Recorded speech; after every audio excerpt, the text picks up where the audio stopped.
Okay, I admit it. I'm not big on filling my home with a jungle of tropical houseplants, but I do enjoy mixing them in the garden with more traditional plants.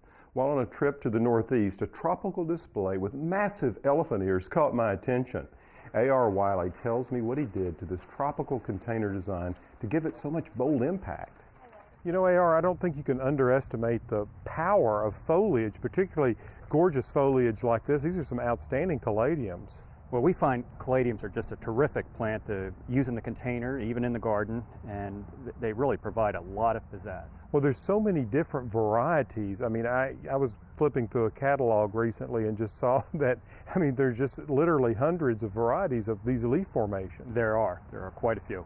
And for the person who is trying to figure out what to grow in an almost no light situation, deep shade, that's a great example. Great in the shade, and because of the light color, it really reflects the light underneath a tree very well. Yeah, it really illuminates those spaces. You know, I think tropicals, by and large, often are overlooked. I can't believe the size of this elephant ear behind you. Well, it is a very bold plant, and really it makes a terrific statement in a container. It's amazing to me that you can take one of those huge elephant ear bulbs, plant it in a container in the spring, and in several weeks you've got that sort of dramatic display. Here's another example of foliage, the Coleus, that's echoing the same greens that you have in those elephant ears. That's just outstanding.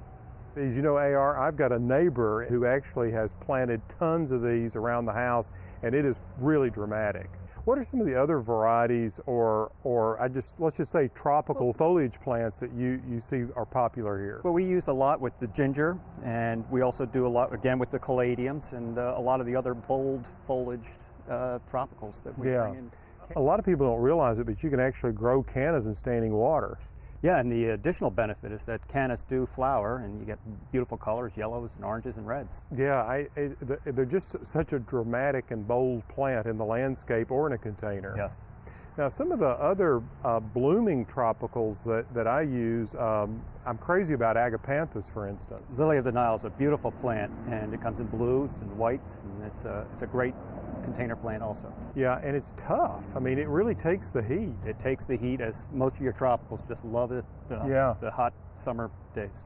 Well, you know, something that I've been growing and actually saw for the first time in England, then I saw it growing in fields in Holland, is Crocosmia.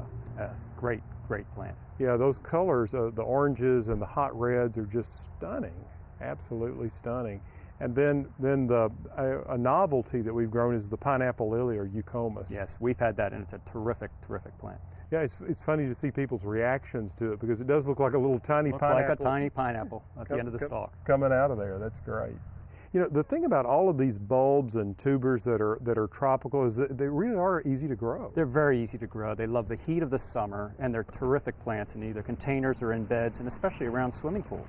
Yeah, these are all great ideas. Keep up the good work. Alan, thank you very much for coming. We enjoyed it.